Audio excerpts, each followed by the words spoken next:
Broadcasting from the business capital of the world, this is the Podcast Business News Network.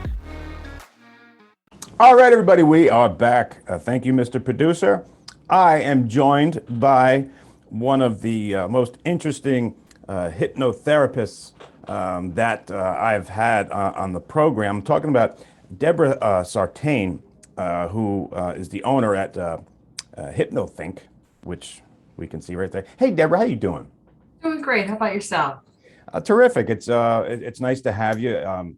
Last show, you were we got cut for time, but you were telling us this awesome story, which we'll get back into. But before we get there, can you kind of give the audience a refresher on, and just in case it's their first time hearing about you and your show and what you do over there at Hypnothinc?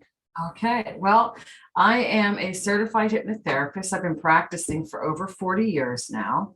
I started out trying to help myself with some personal trauma and was just so impressed with it that it's become a lifelong passion of mine. I've gone beyond your typical scope of hypnotherapy practice. You often see, quit smoking, overcome fears, phobia, anxiety. Through my practice over the years, we've had some experiences. This is the best term I could come up with, something it's more extraordinary that you don't expect, where people are meeting their loved ones that have passed. They're having past life regressions, alien abductions. I mean, you name it. I could write a book about some of the things that surface while they're in session. And a lot of times it surfaces when we least expect it. Because when I'm talking to the client, they call me and they say, hey, Deb, I really want to deal with this or this. They're talking through the conscious mind. And, our previous conversations, we talked how the conscious mind really is blocked. You could talk all day long and not really get to the root. And then you get to the subconscious mind. And that's where I come in. I help you get to that point. And that's where all this information comes from. So it's always a wonderful surprise what that subconscious mind is going to come up with. And as a result of that, I have been delving deeper into some really phenomenal techniques that allow people to use this untapped resource to gain information about their lives, past, present, future. I mean, I always refer to past life regression because that's what we're taught. And I'm learning over the years, there really is no timeline. Wow. Yeah. So that's pretty deep right there. Yeah. So my next project is to have volunteers when I get them to that point where they're tapped into this all-knowing source. I want to ask them some really deep questions. Every question that we've all had in our minds going, is there life after death? Where do you go? Is there a heaven? Is there a hell? Why are there ghosts? And I'd like to see what kind of answers we come up with. That is so cool. Yeah. Wow. So there's never a dull day at the office, I'm sure. No, I love what I do. That's pretty awesome. And it's great. I was blown away with, I believe what you told me one time was that our subconscious kind of records pretty much everything, even if, we're not aware of it, our dreams in the womb, even like you said, even before. I mean, it's just... really, it's hard to wrap your head around. Well, for someone who doesn't do what you do, you know what I mean? Exactly. When people find out I'm a hypnotist, it becomes a long conversation everywhere we go. I tell my friends, please don't introduce me as a hypnotherapist because it's a conversation that's not going to end. You have to turn it off sometimes. Right. You're not going to turn me into a chicken, right? Right. Well, that's what everybody does, especially the men. They do one of these. Don't look at me. Don't look at me. Don't look at my eyes. And I always got to giggle because if I had that kind of power, imagine what I could do with it. I'd have my toes in the sand somewhere with a cabana boy serving my every whim. So the good news is you cannot be controlled. Got you.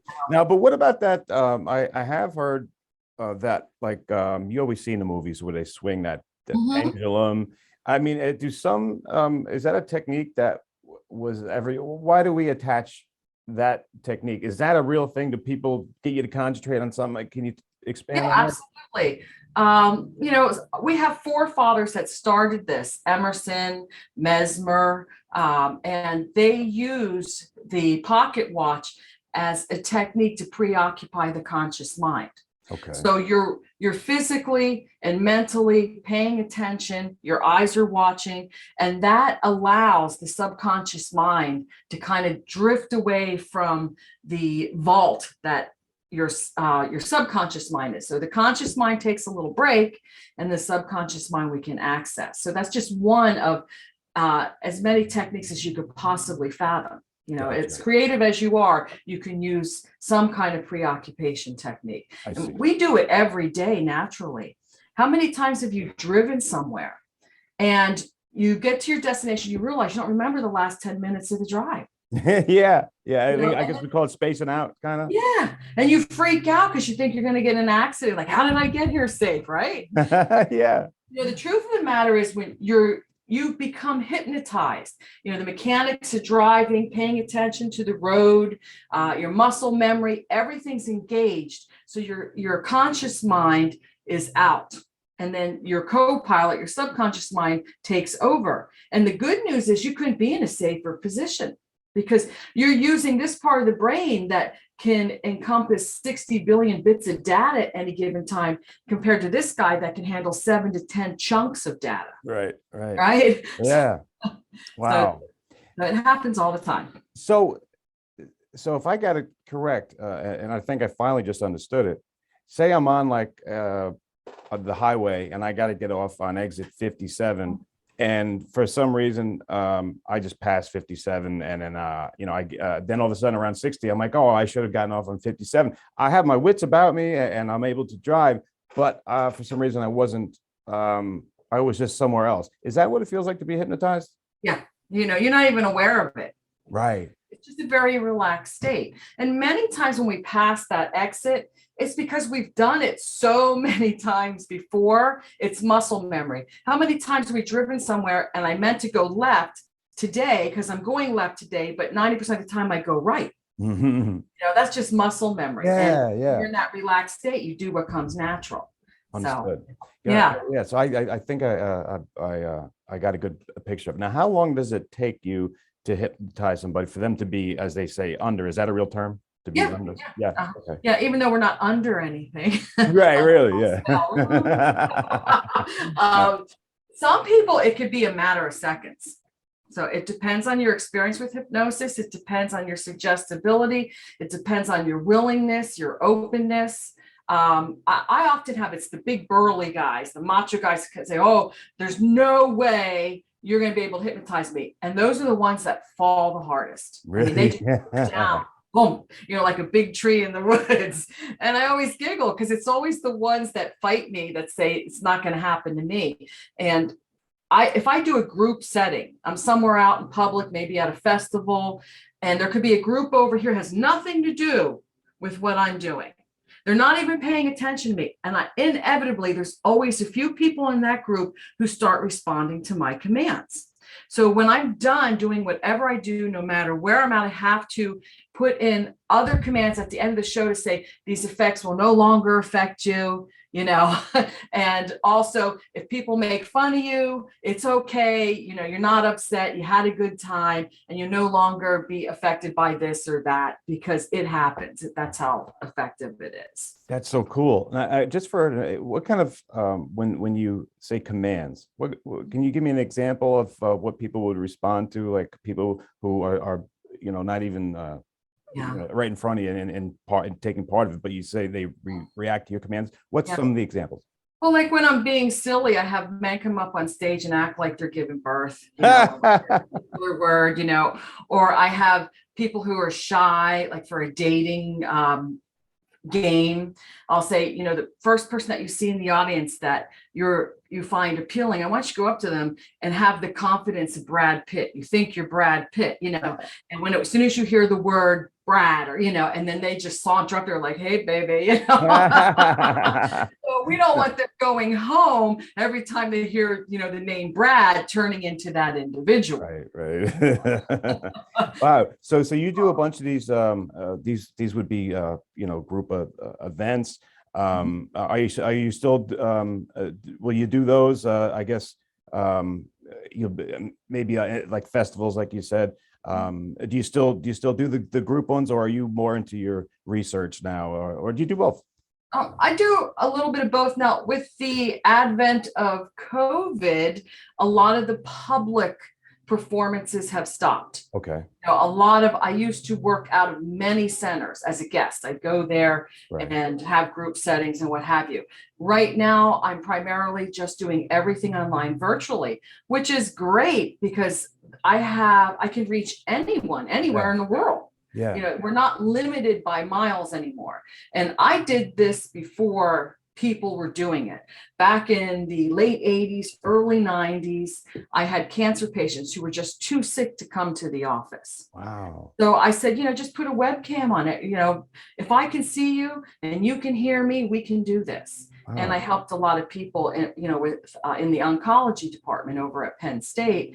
A lot of people get cancer treatments. They have no appetite, and you know how important it is to eat. Right. Or their mouths get sores and what have you. So I help people overcome their appetite issues. I help them feel better. I help them imagine eradicating the cancer cells in their body and getting better. Now we're delving into some of this parahypnosis that I'm talking about. The mind. Yeah. Yeah. If you can imagine yourself healthy and well, we have the ability to change every cell in our body. And it's been proven.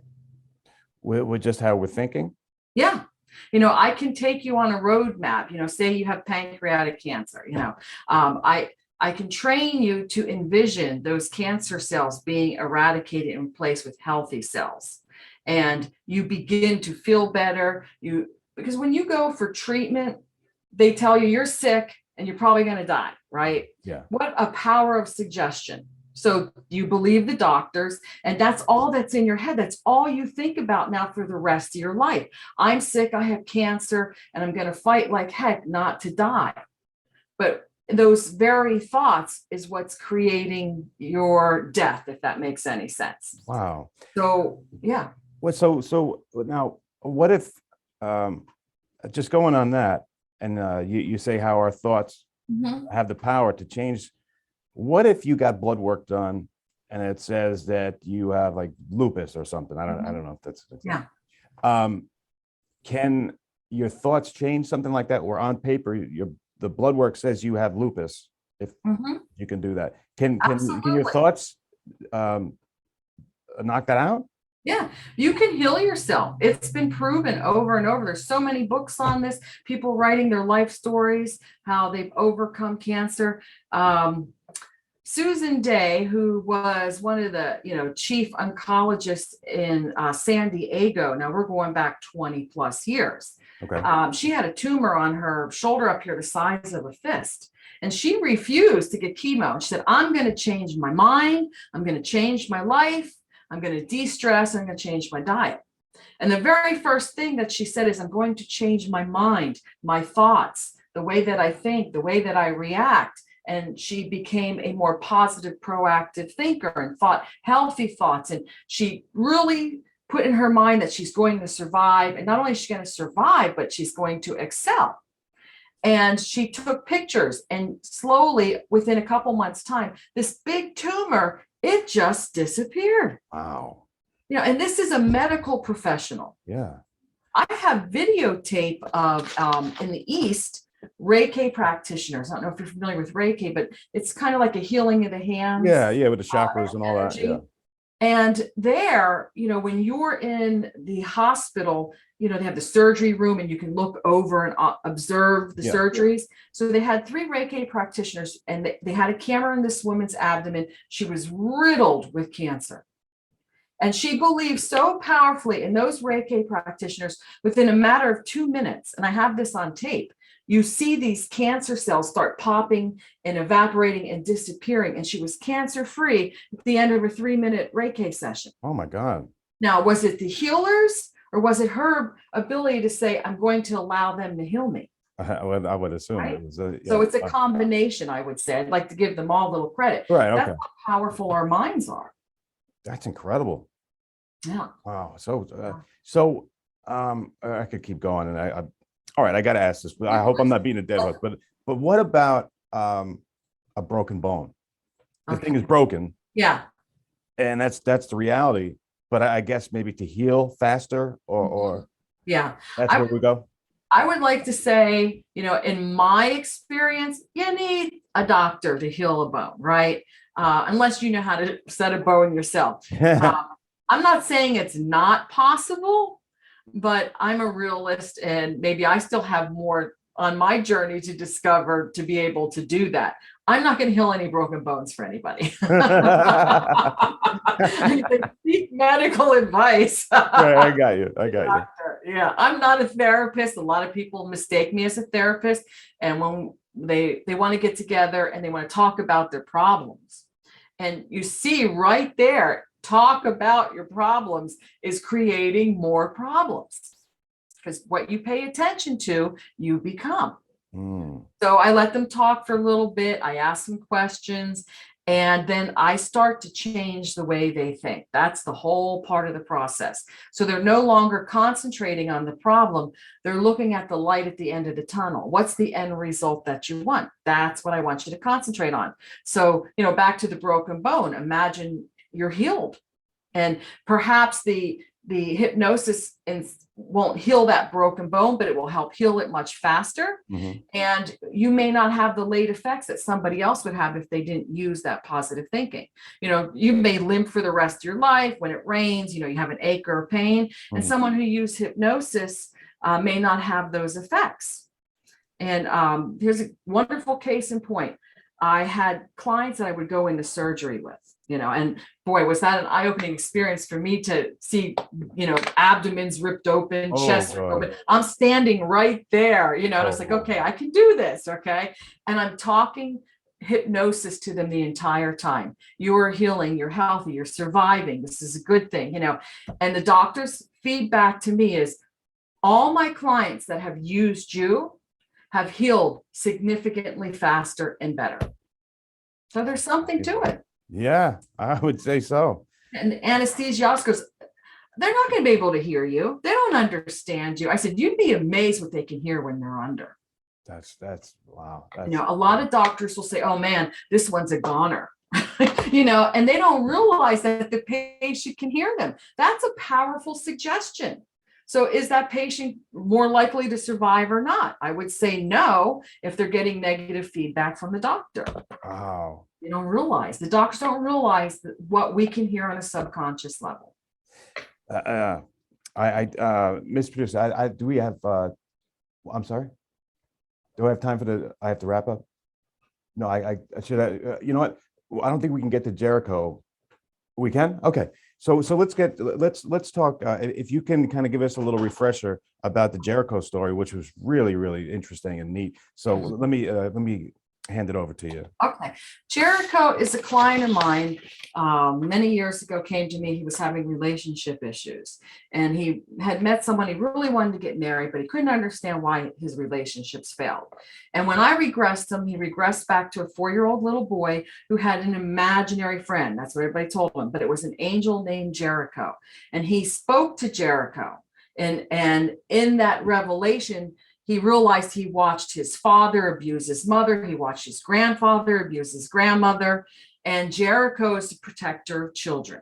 Okay, so he helped this child connect with the truth. And Jericho spoke in parables, like, we don't speak this way. I'm just going to say it again. So we left off where he was talking about the sign of the devil and that the devil hates something like 2 fingers with a like thumb. Okay. Yeah. All right. Yeah. So, we often see this. Right. The way he described it, it was like this, and it was on the doors. And when he's talking about the doors, in my experience, that's the hall. There's this great hall that everyone goes through. And he picked that door and he said, the devil's behind that door. Wow. So he spoke like this. This is a 45-year-old man who's now 4 years old. The devil is the lover of lies. Jericho says, snarl at the devil is not, is shadow in mirror. And the lamb is much, be like the lamb. The light is way up there. It's shiny, it's a tunnel, it's white, way up inside, connected to the light, brings you peace and safe. Who talks like that? Oh yeah. Okay. So, and what I found really interesting in that particular phrase is the devil is not, is shadow and mirror. Think about that. So the devil is our own inner turmoil. The devil is within us. Our negativity, our thoughts, our programming, everything that we have heard, past, present, future, how we put it together. That's what's in the details. And as a hypnotist, I get into those details. Well, why do you feel this way? Why are you struggling? Where is this coming from? What experiences have you had? Let's put the pieces of that puzzle together. What made you think this way in the first place? And when we get to that, we realize it's all smoke and mirrors. So think about that. We're creating the smoke and mirrors, even though we're not aware of it. So this young boy is saying that this angel said the devil is not, it's the lover of lies. Think about that. That's so pretty it's within us. And again, going back to what you're saying, is what we concentrate on and what we pay attention to. Yeah. Wow. Yeah. And this is a little off topic, but from my near-death experiences and head injuries, I was seeing things for a very long time. And I went to psychologists, I sought out shaman, monks, blah, blah, blah, because I thought I was going crazy. And when I learned this about, smoke and mirrors and the devil, it's all lies and they're just trying to trip you up. Whenever I saw something negative, I would be like, talk to the hand, because the face don't understand, like, you're not tripping me up, like this is all smoke and mirrors. And it got to the point I could walk into a room and if there was anything negative, I'd be like, you need to go. Like, I'm just not messing with you today. And they know it so powerfully that they can't mess with me, and they're not going to get any fuel from my mind because my mind is in the right place. So now let's take someone who doesn't even know this is happening. And you walk into a room and there's a lot of negative energy, or you become afraid of something. You're afraid what might happen at your job, or a relationship, money, you name it. Okay, there's your devil, right? Yeah. And you have these negative thoughts. Oh my God, I'm not gonna be able to pay my bills next week. I don't know if I'm gonna have a job. My health is so bad, blah, blah, blah. So there's all the lies, right? Yeah. So you're talking to yourself, the devil, and the more you have this negativity, the more you have these lies, the more you create, the more you prophesize everything you're talking about. Wow. So, yeah. So you have to go, you know what? And we have a negative thought, you go, talk to the hand, because the face don't understand, right? It's like, no, get to stepping. I ain't going to fall for this. And that's pretty much what this Jericho is saying to this young boy. That's really incredible. So we really do have to pay attention, or not pay attention to these, to what we think, because that's the evil. Wow. That's something to think about. Exactly. And that I'll teach everyone the process to do that. It's like any process. First of all, we're not even aware of our own ignorance. We're not aware that we're destroying ourselves. So I make you consciously aware now. And as you become consciously aware, you start to change your patterns. And before you know it, you're not even aware that you've changed your patterns. So it's an unconscious now awareness. And that's where you want to be. You want to go, I remember going through that phase when, oh my God, I had a negative thought. Oh, delete, I didn't mean it. Right, and right. I would take that very seriously. And now, I'm not even aware that I'm changing my thoughts. That's awesome. Wow. All right. Hey, Debora, please, we're at the end of our time here. Great information, great show. Can you just tell us how to get a hold of you, and any last things you want us to think about? You have the last word here. Oh, thank you. Well, anything is on the table. You can call me and I will address anything. As long as I feel that it's realistic. I'm not going to do something like the broken bone situation. Right. I really want people to succeed. It's my reputation. Yeah. And it's very important to me. So you can reach me at my website. It's Hypnothinc. Get out of here. hypnothinc.com. No K for those who are listening. Send me a message, reach out to me. I usually talk with my clients for a good half hour before, they even commit to having a session, because I have to overcome their fears and hurdles and misunderstandings about what it is that I do. But 99% of the people that I talk to is like, yes, let's do it. Let's get this started. Yeah. Awesome. Guys, that's the incredible Debora Sartain. Debora, thank you so much. I'm sorry I didn't get to everybody who wrote in, but we will save those for another time. Debora, thank you so much, and we'll be right back.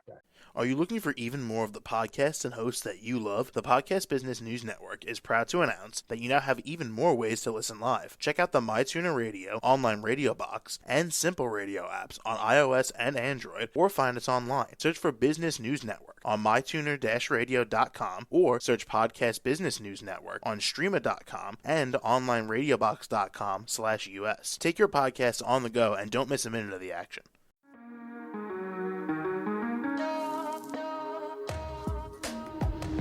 Broadcasting from the business capital of the world, this is the Podcast Business News Network.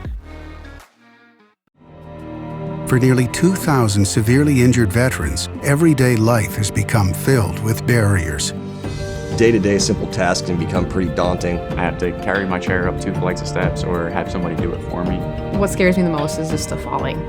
When I'm struggling with my house, I think, to have that one great barrier just knocked down, it's crucial.